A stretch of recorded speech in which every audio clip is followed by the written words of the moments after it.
É também de Cubi Alves o relato que vou lhes contar.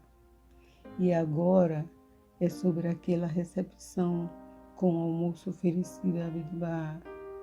A senhora Parsons, a anfitriã que visitara o mestre em Aca, enquanto ele ainda era prisioneiro lá e cuja vida se transformara através do seu contato espiritual com ele, desejava que seus amigos tivessem um vislumbre daquele mundo da realidade, ao qual Abdu'l-Bahá havia conduzido.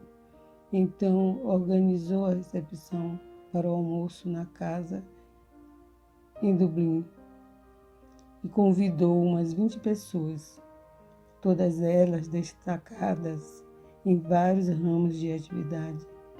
Essa recepção foi uma brilhante ilustração da maneira pela qual Abdu'l-Bahá abordava as pessoas e as situações, sem sacrificar um princípio ou comprometer a integridade de sua posição e autoridade. Ele evitava todas as formas de rigidez e uniformidade. Ele ficava à vontade com todos e fazia todos se sentirem à vontade. É, em verdade, um milagre que os olhos tornados cegos pela terra algumas vezes venham a abrir-se ao mundo da realidade. A maioria dos presentes a este almoço conhecia um pouco da história da vida de Abdu'l-Bahá e, presumivelmente, estava na expectativa de uma dissertação sua sobre a causa Bahá'í. A anfitriã sugerira ao mestre que ele falasse a respeito da imortalidade.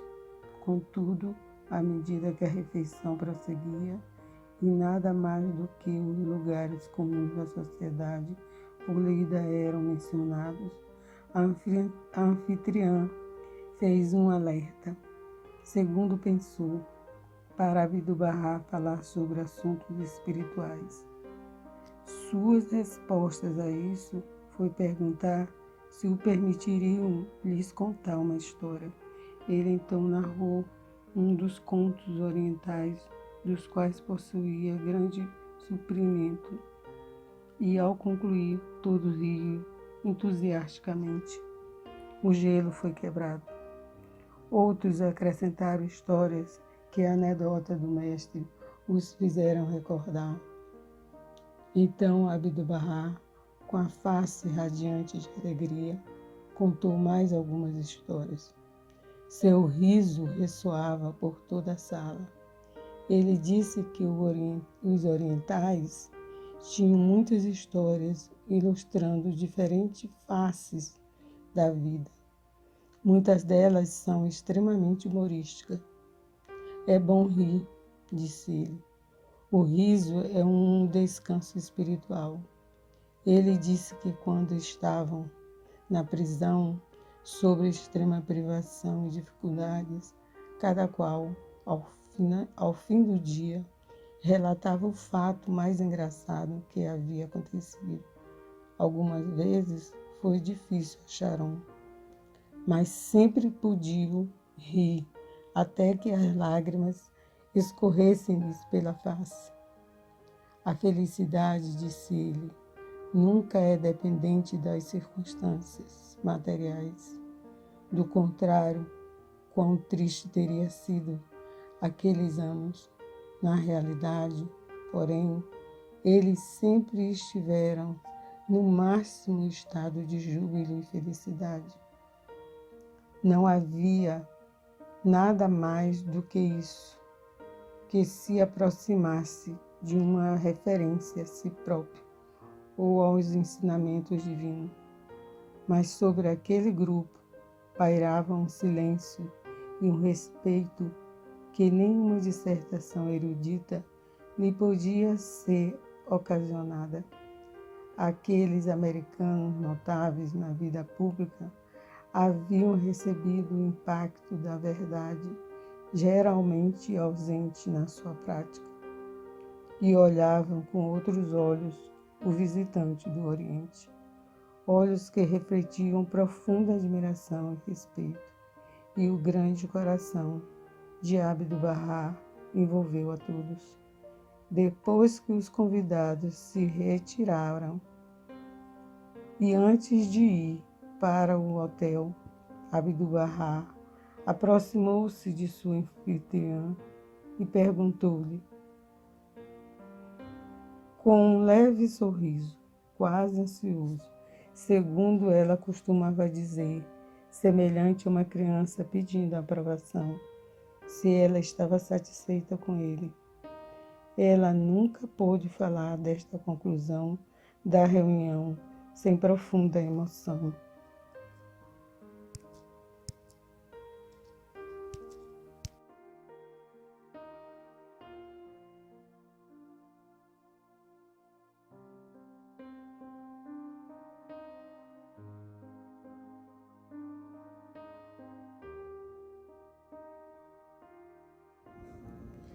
Quando Bahá'u'lláh estava finalmente livre da opressão de Aca e de seus habitantes, e que podia dedicar todo o seu tempo à educação de seus próprios seguidores e a desvelar seu desígnio divino, era Abdu'l-Bahá que vivia na desolação de Aca, reunia-se com os oficiais e cidadãos, protegia a comunidade Bahá'í, defendia seus interesses, seu bem-estar e agia como um escudo para seu pai. Para chegar à presença de Bahá'u'lláh, ele percorria a distância entre Aca e Bargi, sempre a pé. Muitos anos depois, durante sua visita ao Ocidente, enquanto atravessava o Atlântico de navio entre Nova York e Liverpool, ele andou de um lado para outro do convés por um longo tempo. Quando finalmente sentou para descansar, disse aos seus acompanhantes, eu andava 1.400 metros, a extensão do caminho entre Aca e o santuário de Bahá'u'lláh. Eu quero treinar a caminhada para que talvez consiga ir a pé até o santuário. Nos últimos anos na Terra Santa, eu estava muito fraco para ir a pé e fiquei privado desta bênção. Ele estava nos seus 69 anos.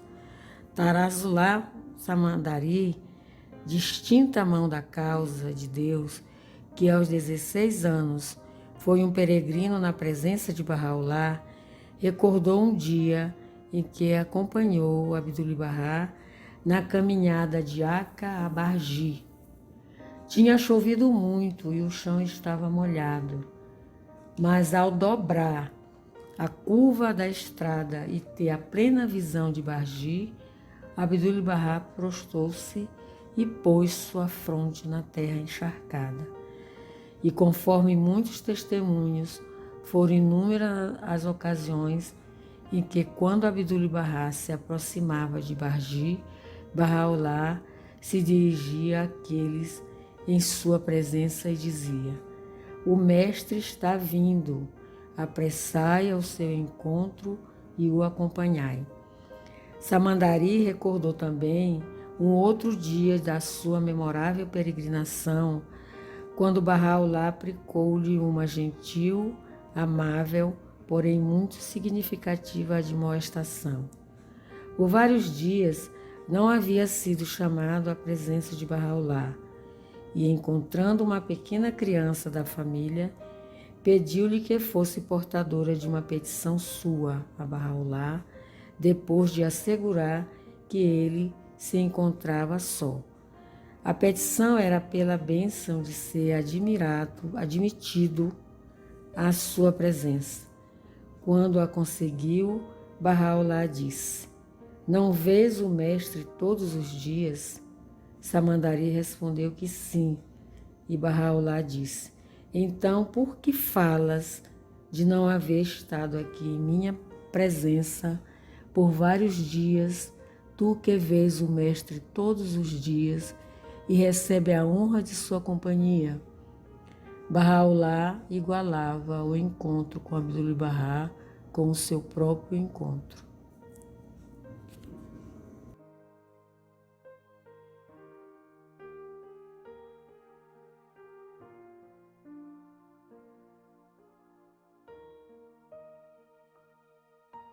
Bom, um dia Abdu'l-Bahá estava na Terra Santa e tinha alguns amigos Baha'is lá também, e ele chegou para um desses Baha'is que estava lá, que era um senhor chamado Harlan Ober.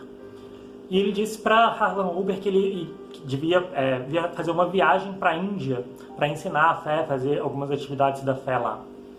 Harlan Ober ele já tinha viajado para vários lugares a serviço da fé, ensinado em vários países, enfim. Mas naquele momento ele não estava muito animado para viajar para a Índia. Mas passou, né? Ok, Abdu'l-Bahá tinha falado quem era ele para questionar. E aí ele falou, ok. Passou alguns dias, Abdu'l-Bahá foi falar com ele de novo e disse que ele devia ir para a América. Harlan Ober achou aquilo estranho, essa mudança, e aí ele perguntou para Abdu'l-Bahá: mestre, mas eu pensei que eu estava indo para a Índia. E Abdu'l-Bahá respondeu, olhou para ele e respondeu: Cristóvão Colombo também pensava.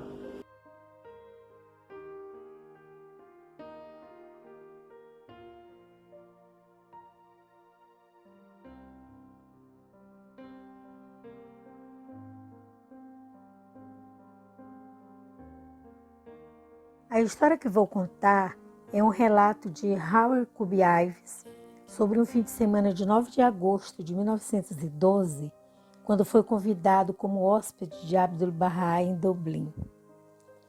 Os eventos daquele dia estão entre as mais claras recordações relacionadas com o mestre.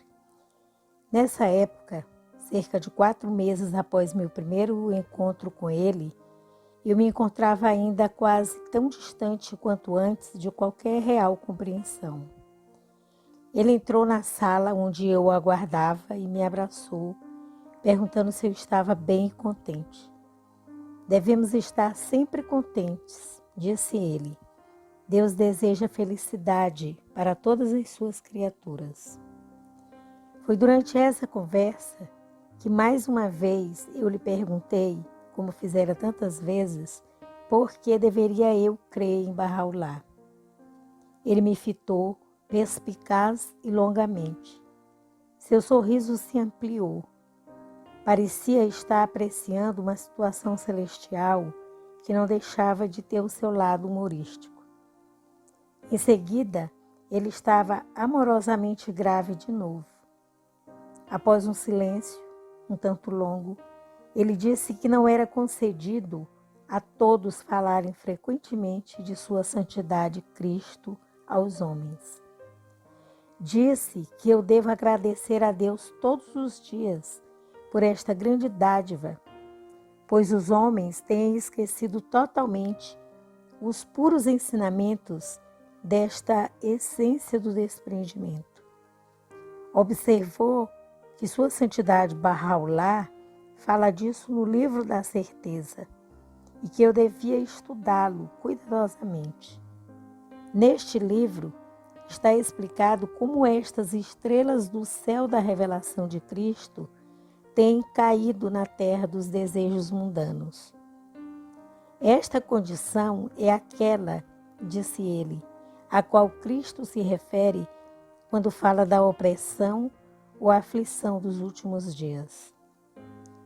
Louvado sejas Deus, que tu estás buscando a luz.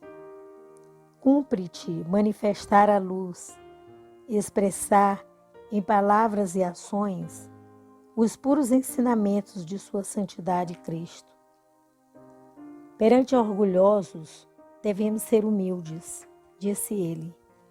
Para com os humildes, compassivos. Para os ignorantes, ser como um estudante perante seu mestre.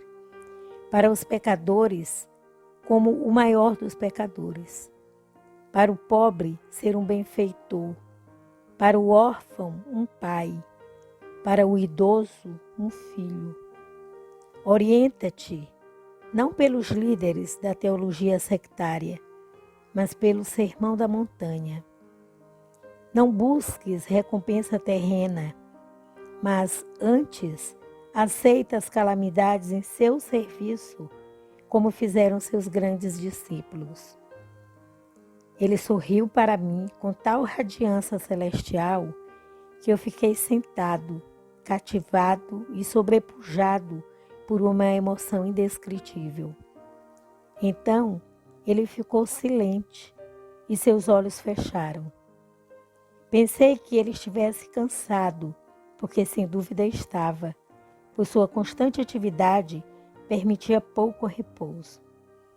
Mais tarde, porém, ficou claro para mim que ele devia estar orando por mim. Momentos depois, abriu os olhos, sorriu de novo e disse que todos os que buscam verdadeiramente encontram, que a porta ao mundo da realidade nunca estava fechada àqueles que batem pacientemente. Este é o dia da consecução. Sentamos em silêncio por algum tempo e então veio um aviso que estava na hora de ir para a igreja. Ele me abraçou novamente e me deixou. Por um tempo fiquei só, tentando adaptar-me de novo ao meio ambiente, pois eu realmente tinha sido transportado a um outro mundo. Então, alguns amigos vieram pedir que eu os acompanhasse à igreja para ouvirmos a palestra do mestre. Qual era o seu tema, não me lembro. Nenhuma única palavra do seu discurso permanece comigo. Só me recordo da calma igreja de New England, dos bancos apinhados e de Abdu'l-Bahá na plataforma. Seu radiante sorriso e sua postura cortês. E seus gestos, jamais um dogmático golpe de mão para baixo, jamais um dedo levantado em admoestação, jamais a pretensão de um professor perante o aluno, mas sempre o encorajador balanço das mãos para cima, como se com elas ele fosse realmente nos elevar. E sua voz, como um sino ressonante do mais fino timbre, nunca alta, mas de tão penetrante qualidade que as paredes da sala pareciam vibrar com sua música. Aquela noite, senti que deveria conversar com Abdu'l-Bahá mais uma vez. Meu coração estava tão transbordante de gratidão que não me permitia descansar enquanto não a expressasse. Assim, esperei o seu retorno ao hotel quando terminasse o seu dia. Já era bem tarde, quando por fim o vi subindo lentamente os degraus para o seu quarto. Hoje não posso acreditar que eu tive a temeridade de segui-lo. Ele já tinha entrado no quarto e fechado a porta quando cheguei. O que me deu coragem para bater, não sei, mas bati. E ele mesmo abriu a porta. Eu não sabia o que dizer. Ele acenou para eu entrar e me fitou gravemente. Eu gaguejei. Podeis fazer o favor de orar comigo? Ele acenou e eu me ajoelhei, enquanto ele colocou as mãos sobre minha cabeça e entoou em persa uma breve prece. Em 3 minutos estava tudo terminado. Mas aqueles momentos trouxeram-me uma paz que eu jamais conhecera.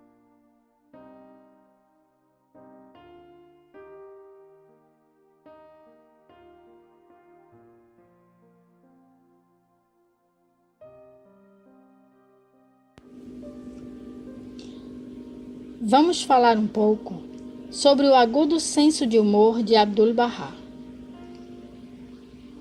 Um pequeno incidente durante a sua última tarde em Londres o ilustra.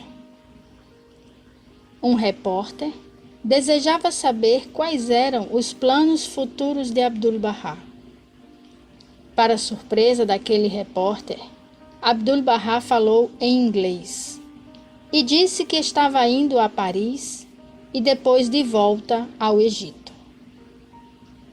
Como Abdu'l-Bahá pronunciava bem o inglês, observou o repórter.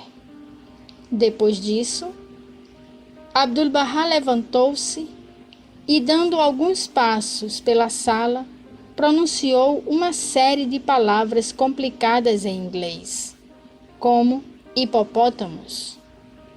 E depois, rindo, ele disse: "Falo palavras inglesas muito difíceis."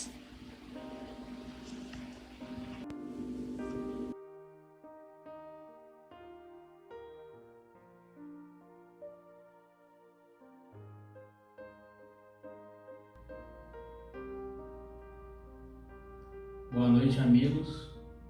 A minha história está no livro Abdu'l-Bahá, do Hassan Baliuzi, na página 362.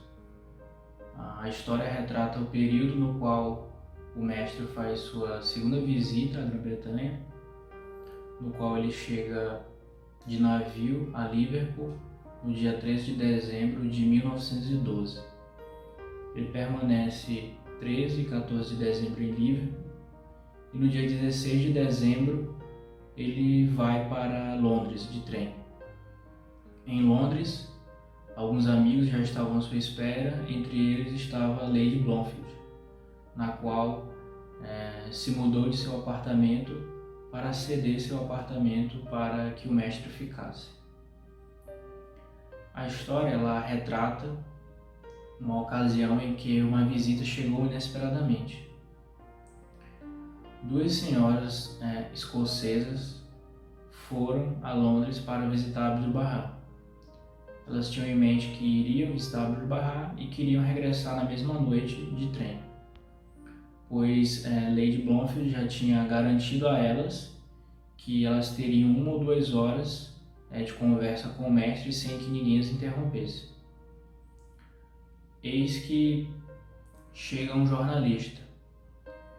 Ele chega alegre, ele se senta, cruza as pernas, acende o cigarro sem pedir licença e começa a fazer várias perguntas para Lady Blomfield e as duas senhoras. Ele iria escrever um artigo e esse artigo ele tinha um cunho muito sensacionalista, né?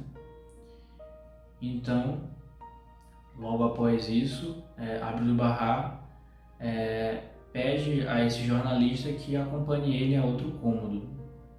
E imagine, né? Lady Blomfield e as duas senhoras escocesas elas estavam chocadas, né? com a atitude do jornalista de chegar e não demonstrar nenhum tipo de respeito. Então elas estavam muito querendo que ele fosse embora, né? Então Abdu'l-Bahá chega e leva ele para outro cômodo, né? Logo, as Lady Blomfield se olha para as senhoras, elas se trocam olhares e Lady Blomfield fala que o chato tinha saído, mas também o mestre também tinha saído. Então se passa algum tempo e então Lady Blomfield pede que um de seus ajudantes ele fale para o mestre, né, que as duas senhoras na qual estavam marcadas a entrevistas o estavam aguardando, né? Para a surpresa delas, elas escutam alguns passos e veem que Abdu'l-Bahá surge, né, desse outro cômodo na qual ele tinha levado esse jornalista. Ele surge levando esse jornalista até a porta, né? Então, nesse momento, Abdu'l-Bahá olha seriamente para elas e fala, né? Vocês estavam deixando aquele pobre homem constrangido, desejando tanto que ele fosse embora. Eu levei-o daqui para fazer ele se sentir bem. Realmente, os conceitos e modos de Abdu'l-Bahá eram bem diferentes dos nossos, comenta Lady Blomfield.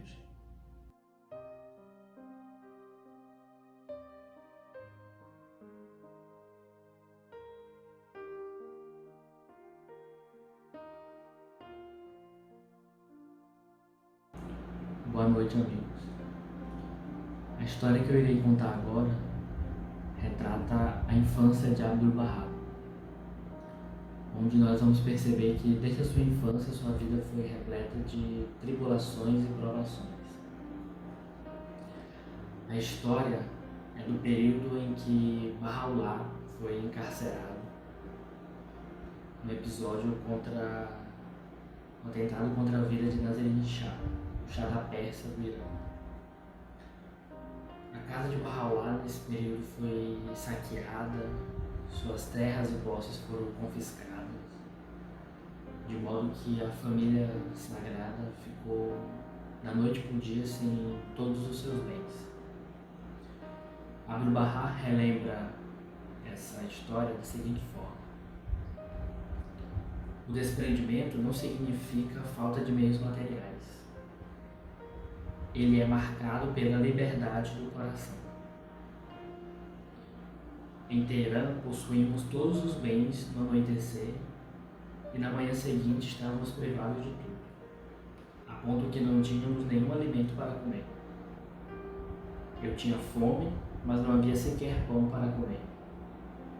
Minha mãe despejou um pouco de farinha na palma da minha mão e eu a comi em lugar do pão. Ainda assim, estávamos satisfeitos.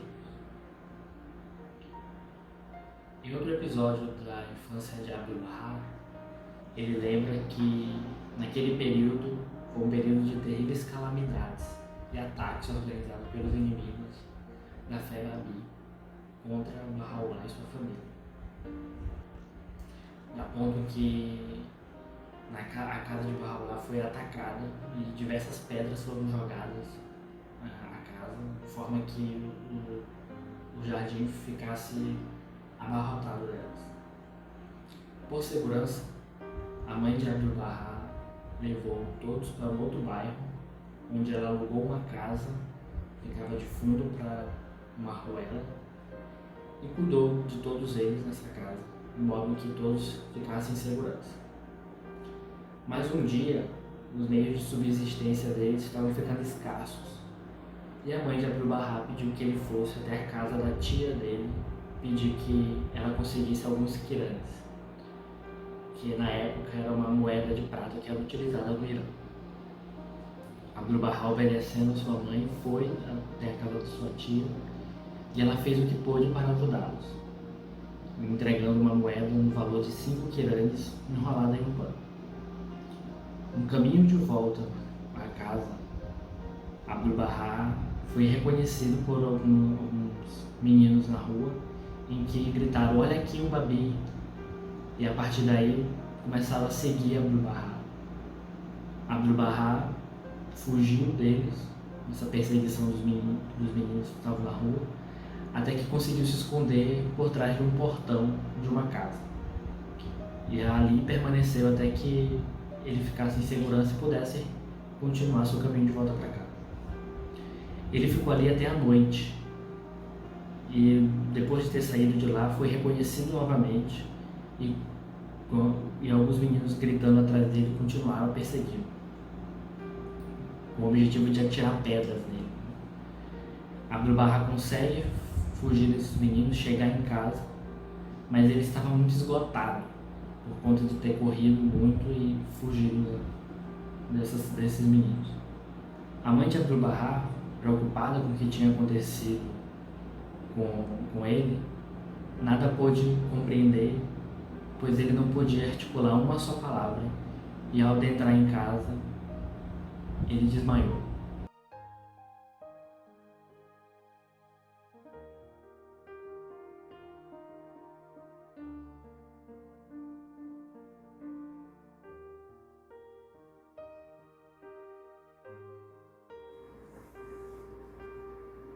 A cidade do convênio, Nova York. Durante o período que o mestre ficou nesta cidade, de 11 de junho a 22 de julho, ele fez palestra todos os dias em sua residência. Havia muita gente que tinha o desejo de estar a sós com ele, mas o seu estado de saúde e o tempo não permitiam que isso fosse possível.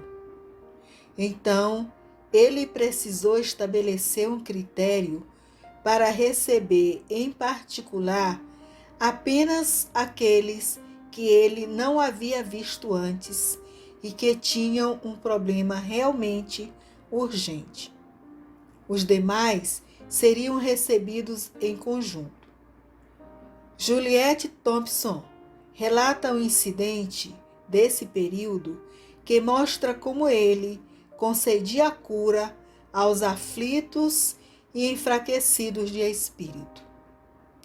A senhora Bacton chegou acompanhada de uma pobre pequena excluída da humanidade, uma judia. Ela estava toda de preto e tinha uma carinha pálida, apreensiva e coberta de lágrimas. Eu estava na cozinha com Lua e saí para deparar-me com uma cena dominada pelo mestre. Ele estava sentado, como de costume, do lado da janela. Os fortes traços do seu rosto eram realçados por mansas sombras. Seu barrete e manto branco reluziam ao sol. No lado estava sentada a senhora Bacton e no outro essa pobre aflita garota. Enquanto uma torrente de lágrimas, a maior que eu jamais vira, fluía de seus olhos, contava a sua sombria história. Não te aflijas agora, não te aflijas, ele disse muito sereno. Meu irmão foi aprisionado há 3 anos. Foi aprisionado injustamente. Não era a culpa dele. Ele foi manipulado. Era fraco, uma vítima de outros. Ele tem mais 4 anos para cumprir. Meu pai e minha mãe estão deprimidos o tempo todo. Meu cunhado, que era nosso suporte financeiro, acaba de falecer. Você deve confiar em Deus, disse Abdu'l-Bahá. Mas, quanto mais eu confio, piores as coisas se tornam, ela soluçou. Você nunca confiou, disse o mestre. Mas minha mãe está lendo os salmos o tempo todo. Ela não merece que Deus a abandone assim. Eu mesma leio os salmos, o 91º, o 23º salmo, toda noite antes de ir para a cama. Eu rezo também. E o mestre afirmou: orar não é ler salmos. Orar é confiar em Deus e estar submisso a Ele em todas as coisas. Esteja submissa, e então as coisas mudarão para você. Ponha sua família na mão de Deus. Os barcos fortes não são vencidos pelo mar. Eles enfrentam as ondas. Agora, seja um barco forte, não um destroçado.